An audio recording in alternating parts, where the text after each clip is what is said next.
Hi friends, welcome to வைசூஸ் வசந்தம். இன்றைக்கி நம்ம பார்க்க போகிறது சிம்னி கிளீனிங் தாங்க. கிச்சனில் ரொம்ப ரொம்ப முக்கியமான கிளீனிங் பார்த்திங்கன்னா இந்த சிம்னி கிளீனிங் தான். நம்ம முன்னாடிலாம் பார்த்திங்கன்னா அடுப்புக்கு பக்கத்தில் ஒரு ஜன்னல் வச்சுருப்பாங்க. அந்த ஜன்னல் கம்பியே தொட முடியாது, அவ்வளோ எண்ணெய் பசுக்க வரும். எங்கள் அம்மா வீட்டிலலாம் அப்படி தான் இருக்கும். இப்போ இந்த அடுப்புக்கு மேலே எல்லார் வீட்லேயும் மேக்ஸிமம் சிம்னி வச்சுருக்குறாங்க. அந்த சிம்னியில் எண்ணெய் பசுக்கு எல்லாம் ஸ்டோர் ஆயிரும். வேறு எங்கேயும் செவத்தில் அந்த மாதிரிலாம் ஆகாமல் இருக்கிறதுக்கு இந்த சிம்னி வழியாக அந்த புகையெல்லாம் இழுத்துக்குச்சுன்னா நமக்கு அந்த ஒரே இடத்துல மட்டும்தான் எண்ணெய் பசுக்கு இருக்கும்.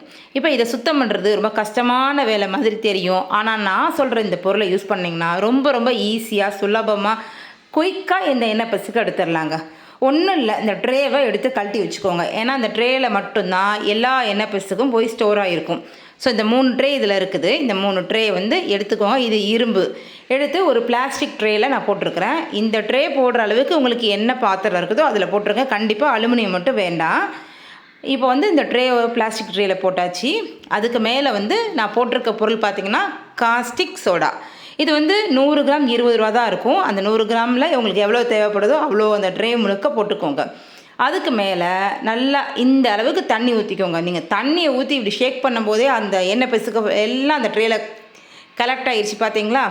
சரி, இப்போ இது ஒரு பக்கம் ஊறட்டும். இது ஊறுறதுக்குள்ளே மேலே ஒரு வேலை இருக்குது, பார்த்துடலாம். ஒரு பவுலில் கொஞ்சம் பேக்கிங் சோடா, அப்புறம் நான் கொஞ்சம் விம் ஜெல் எடுத்திருக்கேன். அது கூட கொஞ்சம் வினிகர், அப்புறம் தேவையான அளவுக்கு தண்ணி, இவ்வளோ தான். இதை எடுத்து இந்த தண்ணியை தொட்டு மேலே அப்படி லேசாக ஸ்க்ரப் பண்ணால் போதும். ரொம்ப அழுத்தம் கொடுத்து தேய்க்கணும்லாம் அவசியம் கிடையாது. நம்ம ட்ரே கழட்டி ஒரு பக்கம் ஊறிக்கிட்டு இருக்குது. இது சிம்னிக்கு மேலே உள்ள பிளேஸ்க்கு இந்த இது மட்டும் போதும். இதுக்கப்புறம் தொடச்சி எடுத்துட்டிங்கன்னா உங்கள் முகம் தெரியும்னு பலன்னு இருக்கும். முகம் தெரியும்னு சொல்லுவோம். அந்த அளவுக்கு பாருங்கள், என் பொண்ணு வீடியோ எடுத்துக்கிட்டு இருக்கிறா, அவள் முகம் தெரியுது. அந்த அளவுக்கு பலன்னு தொடச்சி எடுத்தாச்சு.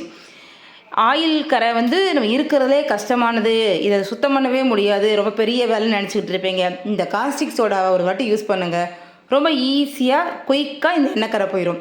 இது கையிலலாம் படாத அளவுக்கு பார்த்துக்கோங்க. க்ளவுஸ் யூஸ் பண்ணிக்கோங்க. கொஞ்சம் நெடி வரும், அதுக்கு தகுந்த மாதிரி பார்த்துக்கோங்க. நம்ம க்ளீன் பண்ணுறதுக்கு முன்னாடி பார்த்தீங்கன்னா கையை வைக்கவே முடியாது. கை வச்சோம்னா ஒட்டிக்கும், அந்தளவுக்கு பிசுன்னு இருந்துச்சு. இப்போ பார்த்தா கண்ணில் ஒத்திக்கலாம் போல், அவ்வளோ க்ளீனாக இருக்குது. இதெல்லாமே நீங்கள் பார்த்துக்கிட்டே இருக்கிறீங்க. இவ்வளோ ஈஸியான விஷயத்த 20 நிமிஷத்தில் நம்ம க்ளீன் பண்ணி முடிச்சிட்டோம். இந்த காஸ்டிக்ஸோட இரும்பு, சில்வர், பிளாஸ்டிக் இந்த மாதிரியான விஷயம், இந்த மாதிரியான மெட்டல்ஸ்க்கெலாம் யூஸ் பண்ணிக்கலாம். கண்டிப்பாக அலுமினியம் மட்டும் யூஸ் பண்ணாதீங்க. அலுமினியத்தை யூஸ் பண்ணும்போது அந்த பாத்திரமும் சேர்ந்து மெல்ட் ஆகிற மாதிரி இருக்குது. நான் ஒரு வாட்டி ட்ரை பண்ணி பார்த்தேன், அதனால் நீங்கள் அது மாதிரி பண்ணாதீங்க. நெடி வரனால மாஸ்க்கும் போட்டு க்ளவுஸ் போட்டு பண்ணிக்கோங்க, அவ்வளோதான். ரொம்ப ரொம்ப குயிக்காக ஈஸியாக சூப்பராக பண்ணிட்டோம்ல.